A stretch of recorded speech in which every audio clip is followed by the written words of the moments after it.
daughter's virginity. And they shall spread the cloth before the elders of the city. Right, that's the proof. Go ahead. And the elders of that city shall take that man and chastise him. Right, he gonna get his ass beat. And they shall immerse him in 100 shekels of silver. Right, so that's what he gotta pay. And give them the father of the damsel. Yeah. Give them unto the father of the damsel. Sorry. Right, so you lied, you get your ass whooped, and then what else gonna happen? You gotta pay them 100 shekels. And they shall immerse him in 100 shekels of silver. You gotta pay up. Go ahead. And give them unto the father of the damsel. Because he hath brought up an evil name upon the virgin of Israel. And she shall be his wife. He may not put her away all his days. And you still gotta keep her. But if this thing be true, and the tokens of virginity be not found for the damsel, then they shall bring out the damsel to the door.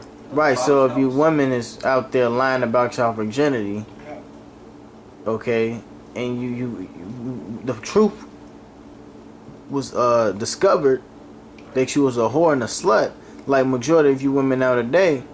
That's why we bringing these scriptures out about these women and what you're supposed to do according to them and what they supposed to do. Go ahead. Then shall they bring out the damsel to the door of her father's house, and the men of her city shall stone her with stones. She get put to death. Because she hath wrought folly in Israel, to play the whore in her father's house. Right, basically wickedness. And only reason why she had played a whore in her father's house because he wasn't keeping her in order and in check. Right. The man runs the household, not the woman. That was the first scripture we gave out. Give her no too much liberty. Yeah. Go ahead. So shalt thou put evil away from among you. If a man be found lying with a woman married to a husband, that's like it. That's it. That's it? Yeah. Okay, what's the next one? Yeah. This is Deuteronomy chapter 21, verse 15. If a man have 2 wives, Right, so men can have 2 wives, according to the scripture, and women. they ain't like this. And what they like. One beloved and another hated, Right. and they have borne him children, both the beloved and the hated. And if the firstborn son be hers that was hated, then it shall be, when he maketh his sons to inherit that which he had, that he may not make the son of the beloved firstborn before the son of the hated. Right, because it's an order. You're always supposed to give your firstborn the blessings. So if you got 2 wives and you like one more than the other, but the one that you didn't like so much had your first child, the blessing is always entitled to that first child. Okay, so there's an order in giving blessings to your children as well. The Lord is about order. Go ahead. Which is indeed the firstborn. Right, the firstborn. He receives it. But he shall acknowledge the son of the hated for the firstborn, Go ahead. by giving him a double portion of all that he had. So you gotta give the son of the woman that you don't like over the woman that you do like. You gotta give her son double the blessing. Because he was the firstborn. That's the main point, that he was the firstborn. By giving him a double portion of all that he hath, for he is the beginning of his strength, the right of the firstborn is. Meaning his first seed. His first seed planted on this earth. That's why he gets those good blessings. This is Deuteronomy 21, verse 11. And seest among the captives a beautiful woman, and hast desire unto her, that thou wouldest have her to thy wife. This is during the time of war. Yeah, you see a woman after you took down the nation. You see a woman of their nation. Go ahead. Among the captives, right? Right. And hast desire unto her, Right. You want to pop her. and thou wouldest have her to thy wife. Yeah. Then thou shalt bring her home to thine house, Yeah. and she shall shave her head. Right. So you women were spoils back in the ancient world, and these are the last days. Y'all gonna be spoils in these days too. Continue. And then this is also served for a grieving process for the woman that we took as a spoil. Exactly. To grieve her family. Yeah. Go ahead. Then shalt thou bring her home to thine house, and she shall shave her head and pare her nails. Right. Cut them nails off, toes, fingernails. And she